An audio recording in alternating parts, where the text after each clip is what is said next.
Biz hər gün telefonlarımıza toxunuruq, axtarış edirik, paylaşırıq, baxırıq, dinləyirik. Amma bir sual var.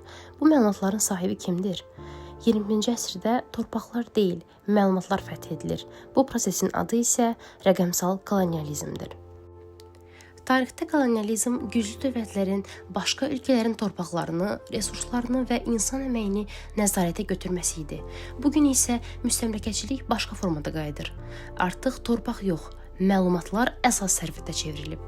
Yeni imperiyalar silahla deyil, alqoritmlərlə idarə edilir.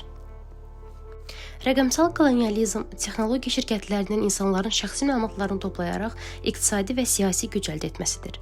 Biz sosial şəbəkələrdən bolca istifadə etdiyimizi düşünürük, amma əslində məhsul biz özümüzük. Hər klik, hər bəyənmə, hər axtarış məlumatdır. Bu məlumatlar analiz edilir, satılır və davranışlarımızı proqnozlaşdırmaq üçün istifadə olunur. Mütəxəssislər məlumatı 21-ci əsrin nefti adlandırır. Çünki məlumat güc deməkdir. Platformalar bizim maraqlarımızı, siyasi baxışlarımızı, emosiyalarımızı belə analiz edə bilir. Nəticədə insan deyil, alqoritmlər qərar verməyə başlayır. Dünyanın böyük texnologiya platformaları milyardlarla insanların məlumatlarına sahibdir. Bu şirkətlər təkcə texnologiya yaratmır, onlar informasiya axınına nəzarət edir. Hansı xəbər görəcəyimizi, hansı fikrin populyar olacağını, hətta nə alacağımızı belə alqoritmlər müəyyənləşdirə bilir. Rəqəmsal kolonializmin əsas riskləri: məxfillik itkisi, informasiya manipulyasiyası, rəqəmsal asıllıq, demokratik proseslərə təsir. İnsanlar məlumat paylaşdıqca azadlıq və nəzarət arasındakı sərhədi zəiflədir. Texnologiyanın həyatımızdan çıxması mümkün deyil. Problem texnologiyanın mövcudluğu deyil, problem onun idarə olunma formasıdır.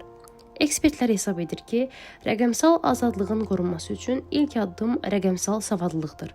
İnsanlar bilməlidir ki, internetdə paylaşdıqları hər məlumat iz buraxır. Hər foto, hər bəyənmə, hər klik rəqəmsal profilimizi formalaşdırır. Bir çox istifadəçi sosial şəbəkələrə heç bir ödəniş etmədiyini düşünür. Halbuki əsl ödəniş elə onların şəxsi məlumatlarıdır. Buna görə də müasir dövrdə informasiya təhlükəsizliyi yalnız dövlətlərin deyil, hər bir fərdin məsuliyyətinə çevrilib. Rəqəmsal dünyada azad qalmaq üçün istifadəçilər məxfillik parametrlərini yoxlamalı, şübhəli tətbiqlərə icazə verməməli, məlumat paylaşarkən düşünməlidir. Çünki rəqəmsal kolonializm yalnız texnologiya şirkətlərinin gücü ilə deyil, istifadəçilərin xəbərsiz razılığı ilə də mövcud ola bilir. Son illərdə bir çox ölkələr məlumatların qorunması üçün yeni qanunlar qəbul edir. Məqsəd texnologiya şirkətləri ilə istifadəçi hüquqları arasında balans yaratmaqdır. Çünki məlumat artıq iqtisadi resurs hesab olunur. Ona nəzarət isə siyasi güc deməkdir. Bu prosesdə jurnalistikanın rolu xüsusi əhəmiyyət daşıyır. Media yalnız məlumat ötürən vasitə deyil, həm də cəmiyyəti maarifləndirən gücdür. Jurnalistlər texnologiya şirkətlərinin fəaliyyətini araşdıraraq ictimaiyyəti məlumatlandırmalı, rəqəmsal hüquqlar mövzusunu gündəmdə saxlamalıdır. Çünki məlumat üzərində nəzarət haqqında danışmaq əslində demokratiya haqqında danışmaqdır. Gələcəyin insanı texnologiyadan istifadə edən deyil, onu anlayan və onu sorğulayan insan olacaq. Süni intellekt, böyük məlumat bazaları və avtomatlaşdırılmış qərarlar həyatımızın ayrılmaz hissəsinə çevrilir. Bu səbəbdən əsas sual texnologiyanın nə qədər inkişaf etməsi deyil, insanın bu inkişaf qarşısında nə qədər şüurlu qalmasıdır. Rəqəmsal kolonializmin nə olduğunu daha yaxşı anlamaq üçün gəlin bu videoya nəzər yetirək. Web 3 bizi gücləndirirmi, yoxsa sessiz şəkildə istismar edir? Hamı eşidib ki, blockchain hər şeyi demokratikləşdirəcək və mərkəzləşmə gücün xalqa verilməsi deməkdir. Amma gəlin rəqəmsal kolonializm haqqında real bir söhbət edək. Əslində nə baş verir? Güclü qruplar artıq həssas vəziyyətdə olan icmalardan dəyər çıxarmaq üçün onlardan istifadə edir və blockchainlər burada araya gəlir.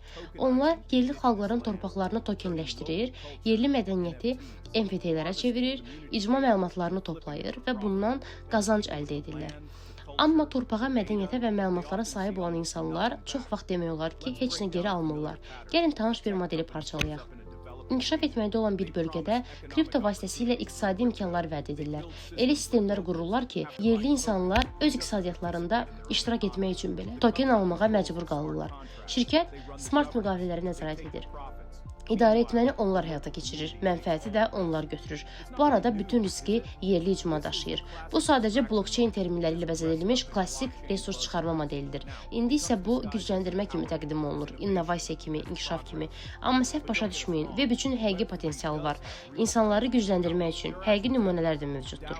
Yerli insanların həqiqətən səs verdiyi DAO-lar da var. Kiçik fermerlərə torpaqlarının onlara məxsus olduğunu sübut etməyə kömək edən blockchain sistemlər də var. Həqiqətən dəyəri bölüşən layihələr mövcuddur. Amma problem buradadır. Şuurlu dizayn olmadan Web3 sadəcə köhnə güc strukturlarını təkrarlayır. Kapitala və texnoloji bacarıqlara sahib olanlar yenə dominant qalır. Qalanları isə sadəcə daha müasir texnologiya ilə istismar olunur. Bunu necə dəyişdirə bilərik? Birincisi, idarə etmə. Əgər bir layihə iddia edirsə ki, o mərkəzləşdirilib, amma yalnız varlı insanların hər hansı real təsiri varsa, bu həqiqi mərkəzləşdirmə deyil. İkincisi, dəyərin bölüşdürülməsi. Əgər sizin icmanız məlumatı, torpağı, mədəniyyəti təmin edirsə, onlar uyğun bir paya sahib olmalıdırlar. Sadəcə mükafatlar yox, həqiqi sahiblik. Üçüncüsü, təhsil və əlçatanlıq. Siz iştirak etmək üçün bahalı avadanlığa və ya xüsusi biliyə ehtiyac duyursunuzsa, siz sadəcə başqa bir divar qurursunuz. Budur həqiqət. Təkcə texnologiya ədalət yaratmır. Blockchain ədalətə zəmanət vermir. Bunlar sadəcə alətlərdir və onları quran hər kəs dəyərlərini əks etdirirlər. Buna görə nəticəyə icmanın həqiqətən sahib olduğu və onun formalaşdırdığı layihələr axtarın. Gücləndirmə satıb, amma bütün nəzarəti əlində saxlayan platformaları sorğulayın. Dəyərin hara getdiyi barədə həqiqi şəffaflıq tələb edin. Bir zamanlar imperiyalar sərhədləri xəritələrdə dəyişirdi. Bugün isə sərhədlər görünməzdir. Onlar məlumat ağınında gizlənir. Rəqəmsal kolonializm bizdən torpaq almır. Diqqətimizi, seçimlərimizi və bəzən düşüncələrimizi formalaşdırır. Texnologiya insanlıq üçün böyük imkanlar yaradır. Lakin azadlıq yalnız texnologiyaya sahib olmaqla deyil, onu anlayaraq mümkündür. Çünki 21-ci əsrdə ən böyük sual dəyişməz qalır. Məlumatın sahibi kimdir? Və bu sualın cavabı gələcəyin azadlığını müəyyən edəcək.